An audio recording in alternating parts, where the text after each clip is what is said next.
The phone conversation between fantasy veterans Bob Harris and Matt Waldman is a quick and dirty rundown of players, units, or teams from Sunday's games.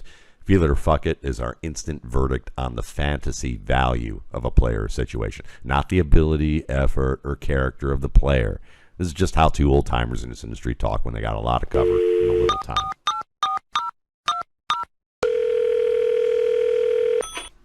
Good morning, Matt Waldman. You've been immersed. There's been a lot going on. I don't know if you know any of it, so I'm going to throw some things at you and see what we can figure out on the fly. I feel like I'm having a sushi meal after being on a deserted island, you know? So. Well, you haven't been on a deserted island. You've been pounding away on the rookie scouting portfolio. How are things standing, sir? We are done, other than just edits. So I'm editing the quarterback chapter today. Should be ready April 1st. MattWaldman.com, $21.95. Year 18. There we go. I felt like this was the answer because we're doing this today, and you're not doing that today. So congratulations, and I'm looking forward to seeing my copy as always. Let's get into it with a topical issue on the Twitter this very morning. This is Monday, the 27th of March.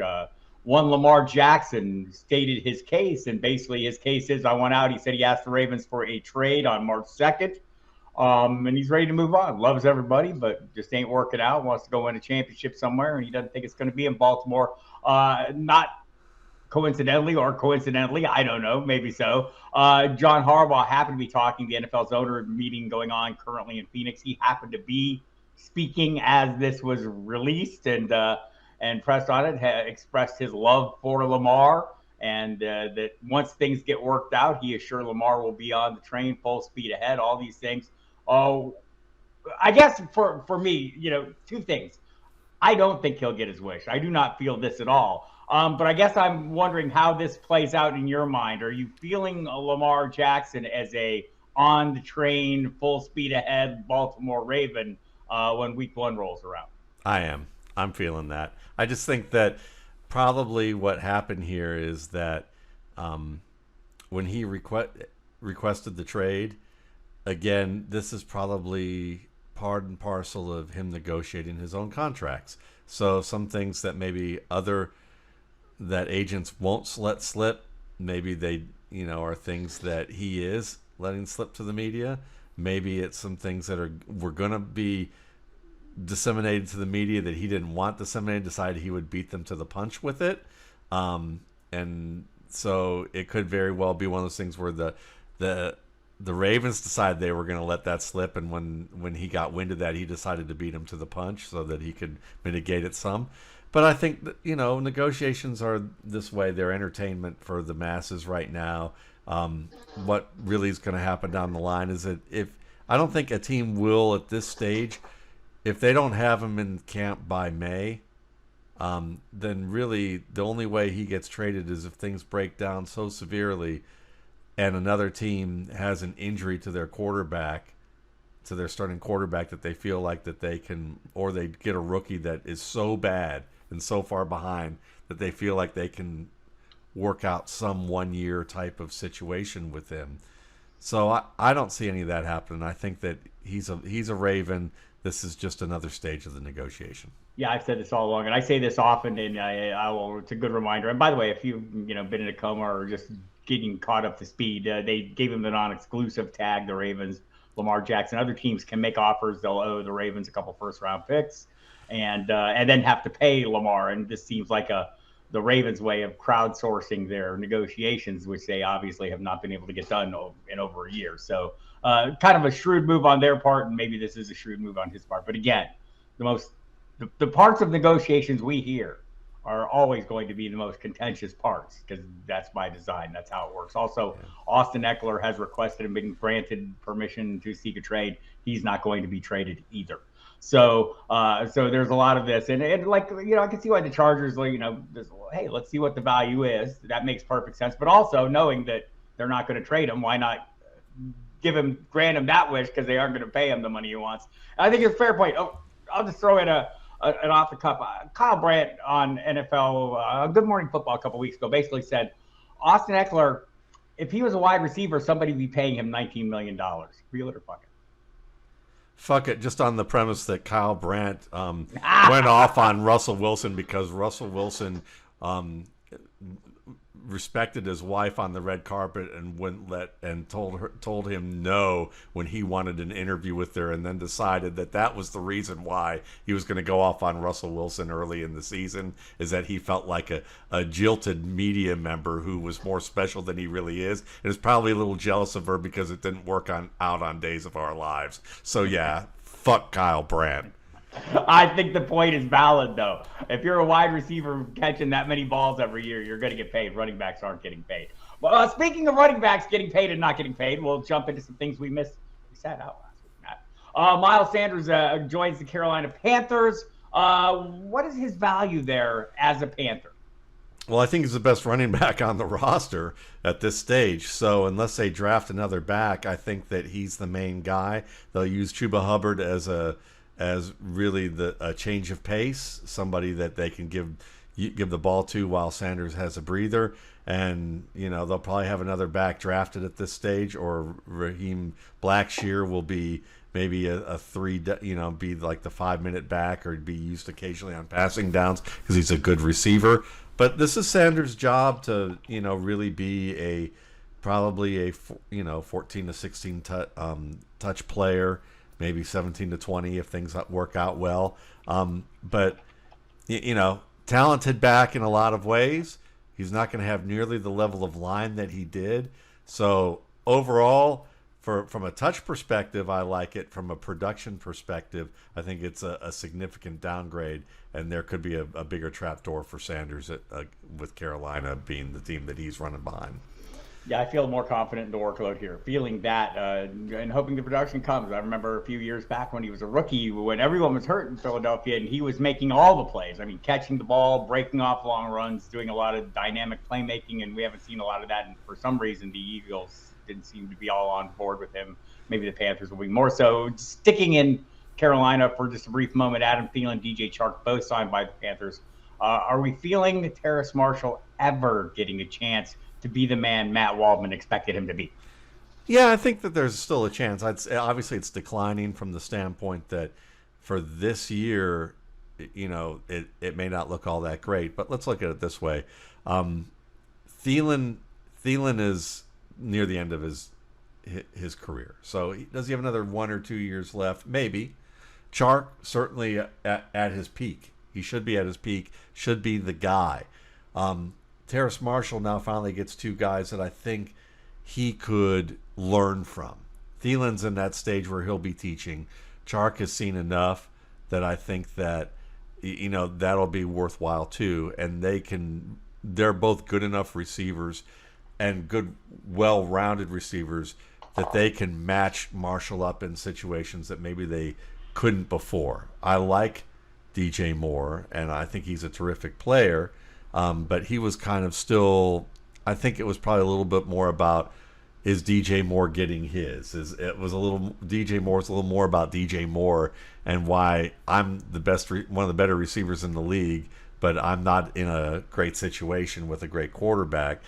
I think, this will be two veterans with a rookie quarterback probably, or a young one in Matt Corral, and they will, that'll be helpful to kind of stabilize some things, and Marshall can get some nice matchups where it was just DJ Moore before, because Robbie Anderson, the rest of the receivers in that group, there wasn't enough there to create good matchups for Marshall to really kind of to be exploited on the level that he can be now, and then maybe he can continue to grow into it. I'd say so. The short answer could have been, listen, it's probably the chances are declining in a lot of respects, but this year will be a good indicator of how far it's going to go off that cliff. Right. We'll see. I think people are still going to be drafting Thielen, Chark, knowing he's drafting Marshall. I would like to see him rise, though. The dynasty shares. I'm like the guy who never lets go of a dynasty share of any wide receiver, right? I mean, there's guys that have been retired for 10 years, still sitting on my roster. Josh Gordon. Yes, Josh Gordon. No, not Josh Gordon. I did give up on him. But Terrace Marshall is still firmly locked in place. Deontay Foreman will kind of spin off to Carolina and into Chicago, where DJ Moore wound up. Deontay Foreman also wound up there. What's his value as a Chicago Bear working alongside Khalil Herbert? Well, I think a lot of people probably look at this and say, well, he's replacing David Montgomery because they're similar sized backs, and Foreman's a little bit bigger, and maybe they think the bigger back is the guy to own in the Bears backfield. But I think it's more reversed. I think Deontay Foreman is a solid back, but I think he's more the change of pace. Khalil Herbert is most likely to be the lead back in this offense. I would count on it that way. I don't know if ADP is going to agree with me, but I think it will eventually catch up because Herbert is a big play threat. He's shown that he's been able to carry the load well. He's a good inside-outside player, catches the ball well. Foreman catches the ball reasonably well. He's good inside. He's not great on the outside. I don't think he has fully back the level of athletic ability that he once had before his Achilles tear, where he could have been, a lead back in the NFL. He can play lead if you need him to be, but I don't think he's as dynamic, and I think Herbert is more of a kind of as I've always said, a Dalvin Cook starter kit, and I think he's, they put the parts together with him enough that I think he can be the man. All right, let's continue connecting these dots. David Montgomery moves on to Detroit. Feeling David Montgomery running behind that offensive line in Detroit, which is pretty damn good, right? And crushing DeAndre Swift's value further. I'm totally feeling David Montgomery as being a factor where it remains a Jamaal Williams, DeAndre Swift kind of dynamic with Montgomery in the Williams role, because while a lot of people will feel like, Montgomery's not as good as they made him out to be pre-draft, where they had the whole Frankenstein comparison of him with like every possibly terrific back in every facet of what he was. His style may not be unbelievably explosive, but he has good vision. He has good yardage after contact. He keeps plays alive. And I think he'll be in a good situation in a complementary role where he could be the red zone guy and be the early down guy. And he's, all his skills, maybe not as good of a pass protector as Jamaal Williams, maybe not as good of a receiver, but not so far away that he won't, that he's going to fail in the role that he has. Yeah, that makes perfect sense. So let's continue spinning the wheel that spun. Jamaal Williams then moves on to the New Orleans Saints, where he will work either in tandem with Alvin Kamara or as maybe the lead back for some period of time with Alvin Kamara facing legal issues, possible league suspensions. I think that seems to be the feeling for people. But either way, the Saints have used these multiple backs. Jamaal Williams probably still going off as a running back for. Are you liking that value? Feeling it? Oh, I'm totally feeling that for the exact reasons that you mentioned. I mean, think of Mark Ingram in the offense at his peak, and I think Jamaal Williams is kind of, maybe slightly below Mark Ingram at Ingram's peak skills. And, when Kamara gets his suspension for whatever period of time, Williams is going to do just fine there. And Williams will be a fine complement for Kamara when he's on. They like to use these backs in tandem. Unless the offensive minds in New Orleans completely change the game plan in a way that just completely goofs what they have with personnel, the way you described it is I'm totally feeling. Yeah, I think that seems perfectly reasonable. Brandin Cooks, a wide receiver, I want to say a top 15 wide receiver from 2015 through close to up to 2020, I believe. Has not been that in Houston the last couple of years. He goes to the Dallas Cowboys. Matt, I think this is good news for Dak Prescott. This is not bad news for CeeDee Lamb. What are we feeling? Feeling Brandin Cooks as a viable fantasy starter now that he's a Cowboy. Yeah, he's back to what everybody said was he's basically the automatic high-end wide receiver too, that you could essentially get after all year. Like, I think he's going to be elite this year. Wide receiver ones that you draft, he's one of the safer picks, I think, now or again. I agree with that. And sorry, Michael Gallup, those shares of those of you drafting in early best balls, including me, who might have had a Michael Gallup share. Probably not good news there. We'll continue connecting all these dots up. In Dallas, one shows up, one leaves, and he leaves for Houston. Dalton Schultz, a fantasy starter, now that he's a Texan. Can we trust a Texan tight end, not knowing the quarterback? I think we can. And I think that it's because with this offense, they're probably going to need to check the ball down a lot, this year, early on. So Schultz is going to be a reliable piece in that puzzle. He's a good blocker. He's a good short area receiver. So I think the volume's going to be there for him. I don't know if I would put him in your top 5 to 7, but I think in your 7 to 12 range, he's probably a low-end tight end one out of this group, and I would feel comfortable with that. And as a result of that, I would say Jake Ferguson is a guy for the Dallas Cowboys that you should really be keeping an eye on. The second-year tight end out of Wisconsin, who is a little bit more mobile after the catch than Schultz. Very good route runner, good all-around blocker. They're not going to miss Dalton Schultz very much if they get Jake Ferguson on the field and let him do what he does. I think I sensed some Peyton Hendershot slander there, but I'm gonna let it go. I'm gonna let it go. I'm feeling it, but letting it go. Dameon Pierce's value with Devin Singletary joining that backfield in Houston, feeling it or? I'm feeling it because I always thought Pierce was kind of that guy that if you need him to be your lead running back, he can be, but most likely he's going to be in a committee for most of his career. I think he's going to be the lead guy in this committee. Singletary is what he is, which is a try-hard, great vision, good contact balance guy who's short, slow, and not very quick. So I think Pierce remains the lead guy. Singletary just gives them depth and someone who can spell Pierce every once in a while. In the early best balls, I've been drafting in it, and I've been drafting in a lot of them, people. Forgive me, I am a lunatic. Afflicted. I'm afflicted. I'm, well into the double digits in the drafts so far. James Cook is a guy that's been going as a running back 3. Now Damien Harris, the former Patriot, joins him in Buffalo's backfield. We heard Brandon Beane talk about their desire to have a heavier back, a more heavy-duty back. They have that now, and Harris, James Cook's value with Harris on board, feel it or fuck it. I still feel it as a guy who can be, running back 2, running back 3.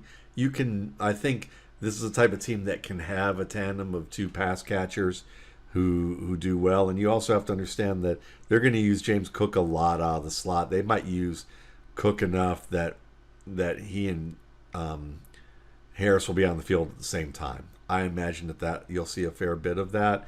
But I would look at this as kind of a lesser version of Nick Chubb, Kareem Hunt in terms of how we view it, with Cook more in that Hunt role, but not running the ball as much as Hunt did. So if you thought James Cook was going to be a future running back 1, then you're saying fuck this with Damien Harris. But if you're thinking of it as like what it always was going to be, which is Cook is going to be probably have higher PPR value as a solid running back 2, I would feel okay. I'm feeling that still. Correct take by Matt Waldman. He is 1 for. No, he has. I'm 1 for 30 right now. I think that's where we're at. The Bills have expressed their desire to limit the hits on Josh Allen. This is a great notion in March. Is it a reality in September? Feel it or fuck it? Fuck it, just from the standpoint that probably because the way Josh Allen plays, he's always going to take a fair share of hits because he likes to extend plays in the pocket, and he's going to try and buy as much time as he possibly can to make those plays. So it's the desire's there. It may happen. I'm not too worried about it at this stage in terms of where Allen's at. But it's just one of those things. I mean, they said that about Ben Roethlisberger too, and Allen's career is gonna go the way of Ben Roethlisberger's at some point, and yes, you enjoy it while it lasts. Get it what you can while you can. That's how the NFL works. It's an exploitative industry. There is a report out there suggesting that the Bills headline the group of teams that have an interest in one DeAndre Hopkins. Jonathan Gannon, speaking at the owners' meeting this weekend, said he's planning on Hopkins being a Cardinal until he's not. We'll see when that happens because I think it's going to be not. And he was pretty damn good in a narrow band last year. I think if we extrapolate the numbers out, it would have been a wide receiver 1 season. So Hopkins' impact on the Bills, Stephon Diggs, and the pieces around him, or any other teams he lands with, can he be the guy that we remember him as, or are those days over? No, those days aren't over. He can still be that guy. He was never fast. He was always a great route runner. He was always terrific in tight coverage. And I think that you saw still some of that last year, even in an offense that people have been making fun of ever since Cliff Kingsbury was announced that he was going to arrive in Arizona. So I think Hopkins is he's the anti-Gabe Davis in the sense that, he may not be a great athlete, but you never have to worry about him catching the football. And so I think that with a guy like Allen, who doesn't mind squeezing the ball into tight spaces, DeAndre Hopkins could be just as good. And I think that as long as he goes somewhere with a competent offensive coordinator and competent quarterback, he'll be fine.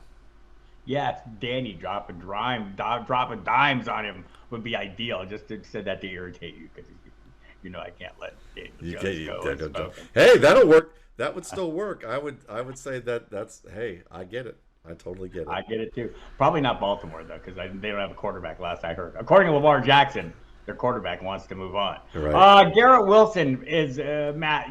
All the Aaron Rodgers talk. Still no trade consummated between the two sides.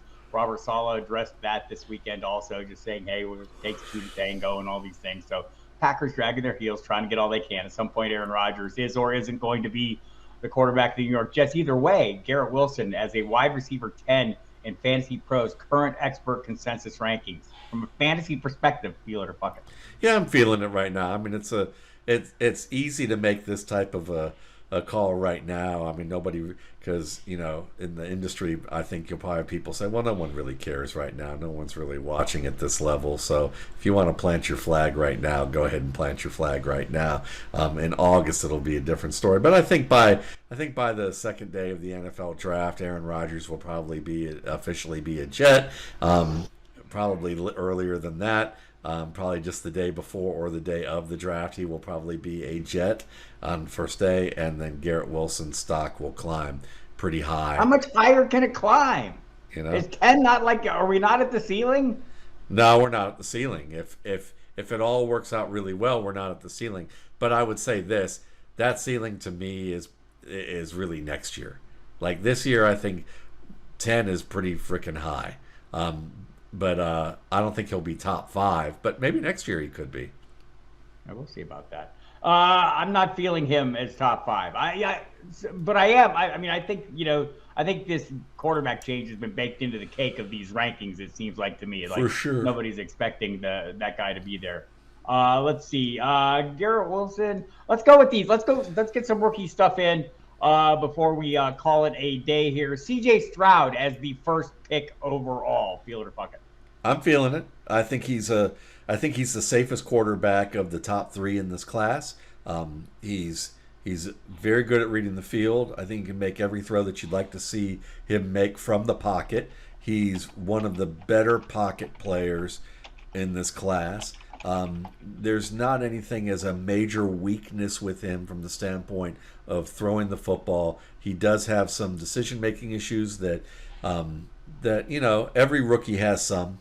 For him, it's reading leverage with players over the top of him that he's a little too confident about. We can go into all those details, but you'll find those in the rookie scouting portfolio. Overall, I would feel as comfortable with him as any quarterback in this class. If someone picked him and said he's my number 1, I would not argue anybody on that point. All right, then. Bryce Young, same exercise. Bryce Young is the first pick overall. I can feel it, but you might have to buy me a drink first. Only not 2, not 3, not 5, just 1. And it's not because I'm a lightweight. It's just you might need to convince me a little bit and get me relaxed a little bit to the idea. Only because Young is a terrific scrambler. I think he throws well from the pocket. He doesn't have a great arm, but if he's a little bit more on that Russell Wilson end of the spectrum of what you want to do with him.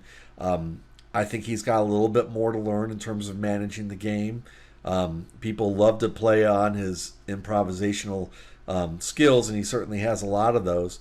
But he also is a guy that tries to be a hero too much and backed up, in his own area of the field or in the red zone.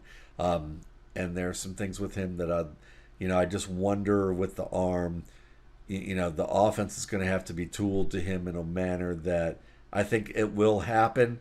He's not my favorite, but I could see how he could wind up having the best career. So I'm not gonna wouldn't lose my mind over it. But yeah, you might need to buy me a beer before we. And one last one here, because it's mock draft season, Matt. You may have missed out on some of this while you're rookie scouting portfolioing.